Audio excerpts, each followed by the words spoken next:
नमस्कार। आप लोग गांधी जी के राजनीतिक विचारों के अलावा 4 और 16 नंबर के क्वेश्चंस डिफरेंट वीडियोस में कर चुके हैं। आज फिर से हम गांधी जी का सर्वोदय एक 16 नंबर का क्वेश्चन करने जा रहे हैं।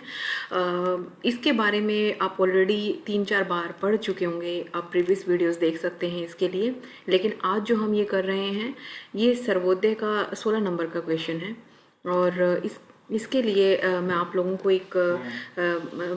इससे पहले मैं बताना चाहती हूँ कि कुछ बच्चों के मैसेज आए थे और कमेंट्स भी आए थे कि उनका जो है उन्हें वीडियोस परमानेंटली मिल नहीं रही हैं, दिख नहीं रही हैं। तो आप सब्सक्रिप्शन ले लीजिए, यानी कि सब्सक्राइब कर लीजिए चैनल को। आपको सारी वीडियोस में डेली वीडियोस डालती हूँ, तो वो सारी वीडियोस आपको मिल जाएंगी। इवन मैं फर्स्ट ईयर की भी वीडियोस डालती हूँ। जिस बच्चे का रीअपियर है या कुछ किसी तरह की प्रॉब्लम है या जो कॉम्पिटिटिव एग्जाम्स की तैयारी कर रहा है, वो वीडियोस देख सकता है। तो आप पहले सब्सक्राइब कर लें ताकि सारे आपको नोटिफिकेशंस मिलते रहें। गांधी जी का सर्वोदय आज चैप्टर शुरू करने जा रहे हैं हम। सबसे पहले गांधी जी के सर्वोदय का अर्थ जानना बहुत ज़रूरी है कि गांधी जी सर्वोदय का अर्थ किस आधार पर लेते हैं। गांधी जी ने ये जो शब्द लिया है सर्वोदय, ये असल में उन्होंने जॉन रस्किन की एक बुक पढ़ी थी, अनटू द लास्ट, जो कि बहुत ही फेमस बुक है। ये इंग्लिश में बुक थी, उन्होंने ये पढ़ी, फिर उन्होंने गुजराती भाषा में इसका अनुवाद किया और जो पब्लिश करवाया उस गुजराती भाषा के अनुवाद को, उस बुक का नाम उन्होंने सर्वोदय दिया। अब सर्वोदय के अर्थ की बात करें तो सर्वोदय का सिंपल सा अर्थ निकलता है सभी लोगों का विकास, सभी का कल्याण, कोई भी व्यक्ति छूट ना जाए, सभी को समान अवसर मिले, किसी प्रकार का भेदभाव ना हो, उद्योगपति या फिर श्रमिकों के या शक्तिशाली या कमजोर किसी प्रकार से किसी को पिछड़ा ना कर दिया जाए। इस हर प्रकार के लाभ में देना ही सर्वोदय की विशेषताएं हैं। सर्वोदय की अगर विशेषताओं को पॉइंट वाइज अगर हम करना चाहें तो यहाँ पर बहुत सारे पॉइंट्स जो हैं ऑलरेडी लास्ट वीडियोस में डिस्कस हो चुके हैं कि राजनीतिक विचारों वाली वीडियो में या फिर साध्य साधन वाली वीडियो में भी डिस्कस हो चुके हैं काफ़ी सारे पॉइंट्स। इसके अलावा मैंने एक 16 नंबर का और क्वेश्चन करवाया था आपको, गांधी जी का आदर्श राज्य, उसमें भी जो है ये 16 मार्क्स के क्वेश्चन के तौर पर रिपीट हो चुका है। पहले पॉइंट की बात करें तो समानतावादी समाज, यानी कि सर्वोदय की धारणा का मुख्य उद्देश्य जो है वो समानता लाना है समाज में, जिसमें ना कोई हिंदू, ना मुसलमान, ना उच्च जाति, ना अछूत, ना धनवान, ना निर्धन, बलवान या बलहीन, शोषक या शोषित, अमीर गरीब, ऊंच नीच, पूर्व पश्चिम, उत्तर दक्षिण, किसी भी आधार पर या फिर लिंग स्त्री पुरुष के आधार पर, पक्ष विपक्ष के आधार पर, किसी आधार पर भेदभाव नहीं होगा उनके सर्वोदय समाज में। सर्वोदय समाज में सबको समानता दी जाएगी, सबको एक बराबर समझा जाएगा। फिर यानी इस पॉइंट को ज़्यादा डीप एक्सप्लेन करवाने की जरूरत नहीं, आप पॉइंट से ही बहुत अच्छे से ये समझ सकते हैं। एक बार बुक में इस चीज़ की रिविजन कर लेना, आपको बहुत अच्छे से समझ में आ जाएगा। फिर आध्यात्मिक सर्वोच्चता की बात करते हैं। गांधी जी क्योंकि अकेले सिर्फ सिद्धांत देने के लिए नहीं जाने जाते, बल्कि वो अपने सिद्धांतों को आध्यात्मिकता या नैतिकता के साथ जोड़ने वाले भी माने जाते हैं। उनके सर्वोदय की विशेषताओं में दूसरी विशेषता यह है कि उनका जो सर्वोदय समाज होगा उसमें जो है आध्यात्मिकता को सर्वोच्चता दी जाएगी। मैं पहले ही बता चुकी हूँ आध्यात्मिकता क्या होती है। आध्यात्मिकता जो है जो व्यक्ति की आंतरिक शुद्धि है उसके लिए किया गया प्रयास है। उन्होंने समाज में प्रचलित जो मूल्य हैं, जो हमारी परंपराएं रीति रिवाज हैं, उनको स्वीकार करते हुए वर्तमान समाज में उन आध्यात्मिक और धार्मिक मूल्यों की स्थापना के ऊपर उन्होंने बल दिया है। गांधी जी का मानना था कि वर्तमान समाज में जितनी भी समस्याएं हैं, इन समस्याओं का मुख्य कारण अध्यात्मवाद में लोगों का विश्वास न होना है। तो उनका जो सर्वोदय समाज होगा उसका आध्यात्मिकरण होगा, खासतौर पर राजनीति का आध्यात्मिकरण होगा। अगर राजनीति का आध्यात्मिकरण होगा तो व्यक्ति के विचार और मूल्य अपने आप से बढ़ेंगे। सर्वोदय आंदोलन द्वारा जितने भी राजनीतिक, आर्थिक, सामाजिक आंदोलन चलाए गए हैं उनका मुख्य उद्देश्य ही गरीबों की सेवा द्वारा आत्मिक शक्ति का विकास करना है, यानी आध्यात्मिकता का विकास करना है। इसलिए उनके सर्वोदय में आध्यात्मिकता को महत्वपूर्ण स्थान दिया गया है। फिर आता है अहिंसा का समर्थन। ऑलरेडी मैं आपको राजनीतिक विचारों वाले पॉइंट में बहुत अच्छे से एक्सप्लेन कर चुकी हूँ। अहिंसा के ऊपर अलग से 16 नंबर का क्वेश्चन भी होना है, तो इसको मैं बार बार रिपीट नहीं करूँगी। अगर समानता और स्वतंत्रता, जैसे कि बताया मैंने, 4th और 5th पॉइंट है, ये भी राजनीतिक विचारों में बहुत अच्छे से एक्सप्लेन हो चुके हैं। बहुत इजी पॉइंट है, लास्ट टाइम में भी आपने बहुत सारे समानता स्वतंत्रता वाले विचार किए होंगे। तो बेसिक सी बात इन्होंने यहाँ पे की, इनको मैं फिर से रिपीट नहीं करूँगी। फिर 6 पॉइंट पे अगर हम आते हैं तो राज्य विहीन या दल विहीन समाज की बात करते हैं गांधी जी अपने सर्वोदय में। वो एक्चुअली से आधार मानते हैं। ये तो मैं पहले एक्सप्लेन कर चुकी हूँ कि गांधी जी राज्य विहीन समाज चाहते थे, जहाँ पर सरकारें या कोई ऐसा तंत्र ना हो जो लोगों को चलाए, बल्कि लोगों के पास इतनी शक्ति हो कि लोग शासन व्यवस्था को चलाएं। इसी तरह से वो कहते हैं कि राजनीति में अगर शुद्धिकरण लेकर आना है तो दल को छोड़ देना होगा, और इसी वजह से वो 1947 में भारत की आज़ादी के बाद कांग्रेस को खत्म कर देने की बात भी कहते हैं, क्योंकि उनका मानना था कि कांग्रेस जिस उद्देश्य के लिए बनी थी, यानी कि स्वतंत्रता पाने के उद्देश्य के लिए बनी थी, वो लक्ष्य पूरा हो चुका है। अब दल खत्म कर देना चाहिए, अब लोगों के ऊपर शासन व्यवस्था चलाने का जिम्मा छोड़ देना चाहिए, ना कि किसी दल के ऊपर। और राज्य विहीन समाज वो इसलिए चाहते थे क्योंकि राज्य यानी कि सरकारें, उन्हें ये लगता था कि लोगों की व्यक्तिगत स्वतंत्रता में हस्तक्षेप करती हैं, तो ऐसा उन्हें समाज नहीं चाहिए। वो राज्य विहीन और दल विहीन समाज की हमेशा ही पैरवी करते रहे हैं।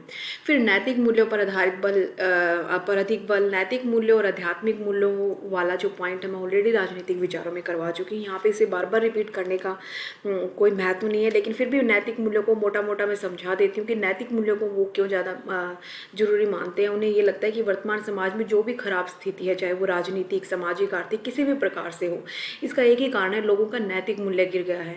तो लोगों के नैतिक मूल्य को उठाने का प्रयास किया जाएगा और सर्वोदय में उन्हें नैतिक दर्शन दिया जाएगा, उन्हें अच्छी बातें सिखाई जाएंगी, उनका प्रचार किया जाएगा, प्रसार किया जाएगा, व्यक्ति के चरित्र का निर्माण किया जाएगा, उसका महत्व बताया जाएगा। तो इस तरह से सर्वोदय की स्थापना करने से नैतिक साधनों में लोगों का विश्वास हो जाएगा। गांधी जी ने धर्म को भी नैतिकता का ही एक पर्यायवाची माना है। उनके अनुसार धार्मिक व्यक्ति जो नैतिकता के अनुरूप जीवन व्यतीत करता है वो सर्वोदय का महत्वपूर्ण पार्ट होगा। इसके अलावा वो कहते हैं कि नैतिकता के साधनों में अहिंसा, ज्ञान, व्यक्तिगत स्वतंत्रता, आत्मशक्ति, इन सब को शामिल किया है, जो कि चरित्र गुणों पर बल डालती है।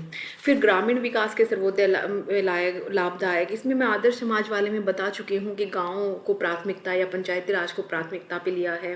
राजनीतिक विचारों में मैंने आपको बताया कि ग्रामीण विकास वो क्यों चाहते थे, क्योंकि वो उनका मानना था कि भारतीय जनसंख्या का जो 80% है वो गांव में रहता है। अगर आप गांव का विकास कर लोगे तो ऑटोमेटिकली इस देश का विकास हो जाएगा, सर्वोदय हो जाएगा। इस देश का अंतिम व्यक्ति भी जो है हर प्रकार का लाभ पाएगा, समानता पाएगा समाज में। तो गांव का विकास करना बहुत ज़रूरी है। ये भी रिपीटेड है, मैं इसको फिर से रिपीट करने वाली नहीं हूँ। विकेंद्रीकरण की व्यवस्था पर बल देते हैं, वो इसको भी मैं रिपीट नहीं करने वाली, क्योंकि बार बार विकेंद्रीकरण को मैं प्रीवियस वीडियोस में बहुत अच्छे से एक्सप्लेन कर चुकी हूँ। सर्वोदय व समाजवाद, समाजवाद के बारे में राजनीतिक विचारों में मैं एक पॉइंट बहुत अच्छे से एक्सप्लेन कर चुकी हूँ, तो इसको मैं फिर से रिपीट नहीं करूँगी, आप फिर वो वीडियोज़ एक बार जरूर देख लें। फिर गांधी जी का जो सर्वोदय है उपयोगितावाद से पृथक है, ये थोड़ा डिफरेंट पॉइंट है। सबसे पहले तो उपयोगितावाद को समझना जरूरी है। उपयोगितावाद शब्द से जो समझ में आ रहा है, ये मतलब नहीं कि उपयोगिता होना किसी चीज़ की या किसी चीज़ से लाभ मिलना, ऐसा नहीं है। ये जो अवधारणा है ये इंग्लैंड में एक बहुत बड़े विद्वान हुआ करते थे, बेंथम, जर्मी बेंथम, उन्होंने ये उपयोगितावाद, यूटिलिटेरियनिज्म की अवधारणा दी थी। और इसमें वो कहते हैं कि समाज में अधिकतम लोगों का अधिकतम सुख होना चाहिए। यहाँ पे थोड़ा सा मिस्टेक हुआ है, सुख की बजाय सुख है। तो क्या कहते हैं वो, अधिकतम लोगों का अधिकतम सुख होना चाहिए, यानी कि समाज में अधिक से अधिक लोगों को सुख मिल गया, वही उपलब्धि है समाज की। यानी कि मान लीजिए समाज में 100 लोग हैं, उनमें से 70 लोगों को अगर सुख पहुंच जाता है तो बहुत अच्छी बात है। ऐसा नहीं है कि 30 लोगों को ही सुख पहुंचे और 70 लोग दुखी रहें। उनका मानना है कि अधिकतम होना चाहिए। अधिकतम में यानी कि दुखी होने वाले लोग कम हो और सुख होने वालों की संख्या ज़्यादा होनी चाहिए। तो अधिकतम लोगों को अधिकतम सुख मिले, जितना हो उतना सुख मिलना चाहिए उनको। लेकिन गांधी जी इस बात की आलोचना करते हैं, वो कहते हैं कि कोई एक व्यक्ति भी नहीं छूटना चाहिए। अधिकतम लोगों का कंसेप्ट वो बिल्कुल खत्म करना चाहते हैं। वो कहते हैं पूरे समाज का कल्याण होना चाहिए। तो आप जब ये पॉइंट लिखेंगे तो आपको ये वाला ही एक्सप्लेनेशन इसमें लिखना है। फिर राजनीति से पृथकता की बात वो करते हैं, ये देखिए बहुत ही इंपॉर्टेंट पॉइंट है। वो चाहते हैं कि सर्वोदय समाज में किसी प्रकार की राजनीतिक गतिविधि ना हो। उनका ये भी मानना था कि जो राजनीतिक दल होते हैं वो लोगों को आपस में विभाजित कर देते हैं, दंगे करवाते हैं, धर्म, जाति, नस्ल के आधार पर भेद करवाते हैं। इसलिए गांधी जी ने कांग्रेस दल को स्वतंत्रता के बाद समाप्त करने की बात कह दी थी। उनके अनुसार यदि सर्वोदय को राजनीति के साथ जोड़ दिया गया तो सर्वोदय भी भ्रष्ट हो जाएगा। इस तरह से वो राजनीति के बिल्कुल ही खिलाफ थे। उन्होंने स्वतंत्रता आंदोलन में प्राप्त अपने अनुभव अनुभवों के आधार पर भी ये कहा और अपने विचार प्रकट किए थे कि हिंदू व मुसलमानों को बांटने में स्वार्थी राजनीति ने महत्वपूर्ण भूमिका निभाई थी। इसे ही ध्यान में रखते हुए उन्होंने स्वतंत्रता प्राप्ति के पश्चात कांग्रेस पार्टी को समाप्त करने का मत पेश किया। उनका विचार था कि कांग्रेस की स्थापना जिस उद्देश्य के लिए की गई है वह उद्देश्य पूरा हो गया है, अतः कांग्रेस को भी समाप्त कर देना चाहिए। और यदि सर्वोदय समाज में राजनीति को शामिल हम कर लेते हैं तो राजनीति पूरी तरह से गड़बड़ा जाएगी, सर्वोदय पूरी तरह से गड़बड़ा जाएगा। अब आपने जो ये पॉइंट्स पढ़े हैं, इन पॉइंट्स में बहुत सारी आलोचना भी आप कर सकते हैं सर्वोदय की। सर्वोदय की धारणा की आलोचना में सबसे पहले मैं आलोचना करना चाहूँगी मात्र एक शुभ की कल्पना, ए मेयर विशफुल थिंकिंग। सॉरी, मैं इसमें इंग्लिश में टाइटल देना भूल गई हूँ, तो मैं इसको एक्सप्लेन करती जाऊँगी साथ के साथ। मात्र एक शुभ की कल्पना यानी कि अ मेयर विशफुल थिंकिंग, यानी कि गांधी जी का जो सर्वोदय था वो एक शुभ कल्पना है, इसके अलावा कुछ नहीं। शुभ मतलब एक अच्छी कल्पना है, इसके अलावा कुछ नहीं।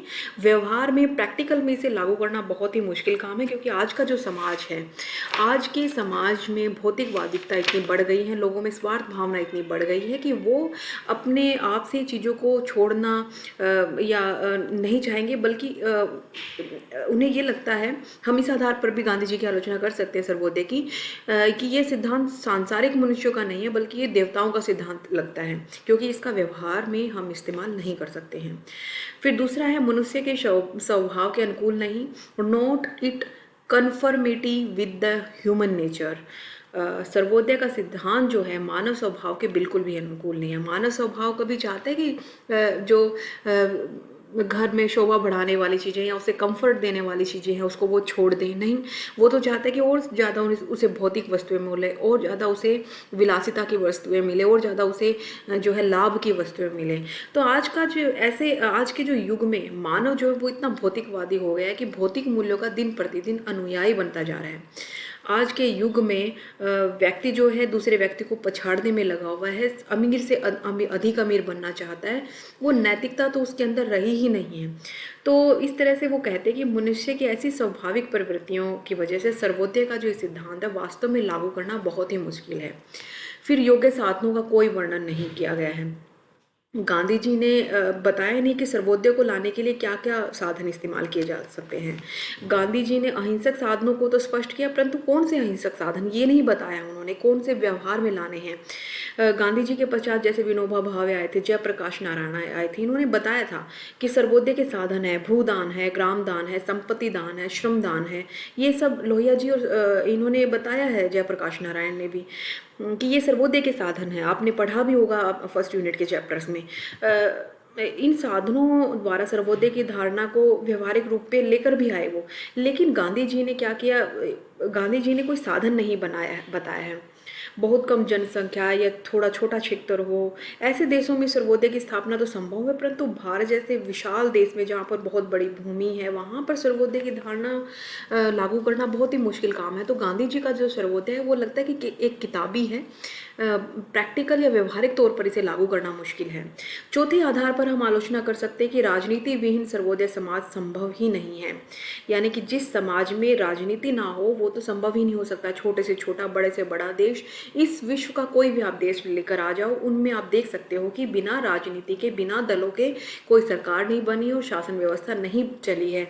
जहाँ पर भी ये चीज़ें नहीं है वहाँ पे अराजकता आ गई है, वहाँ पर लूट मार जैसी गतिविधियाँ हो गई हैं। तो राजनीतिक दलों, राजनीतियों की भ्रष्ट राजनीति से गांधी जी वैसे निराश तो बहुत थे, परंतु वर्तमान संसार में राजनीतिक रहित किसी भी समाज का अस्तित्व संभव नहीं हो सकता है। आधुनिक जो समाज है वो दिन प्रतिदिन राजनीतिक बनता जा रहा है, ऐसे में राजनीति का प्रवेश न करवाया जाए ये अपने आप में ही अजीब बात लगती है। फिर पांचवा है आत्मविरोधी विचार। फोर्थ की मैं इंग्लिश टाइटल देना भूल गई, तो बताना भूल गई। राजनीति विहीन सर्वोदय समाज संभव नहीं का टाइटल है Sarvodaya society without politics is not possible. फिर है आत्मविरोधी विचार यानी self contradictory idea. Gandhi ji का सर्वोदय का जो विचार है समाजवाद के लक्षण की प्राप्ति का साधन मानते हैं वो उसे। दूसरी तरफ वो सर्वोदय समाज में निजी स्वतंत्रता को भी महत्वपूर्ण स्थान देते हैं। इस तरह से निजी स्वतंत्रता और समाज की स्वतंत्रता दोनों में क्लैश हो जाता है। यदि समाजवादी सिद्धांत का विश्लेषण किया जाए तो स्पष्ट हो जाता है कि ऐसे सिद्धांत में व्यक्तिगत स्वतंत्रता या निजी स्वतंत्रता का महत्व ही नहीं रह जाएगा, क्योंकि पूरा समाज में समानता है, तो व्यक्तिगत व्यक्ति अपनी अपनी स्वतंत्रता चाहेगा तो भी नहीं मिल पाएगी, क्योंकि यहाँ पर जो है समाज की स्वतंत्रता ज़्यादा सर्वोपरि हो जाएगी। तो इस आधार पर जो है आपका ये पूरा 16 नंबर का क्वेश्चन मैंने कंप्लीट करवा दिया। होपफुली आप इसको अच्छे से पढ़ेंगे, रिवाइज करेंगे। Thank you.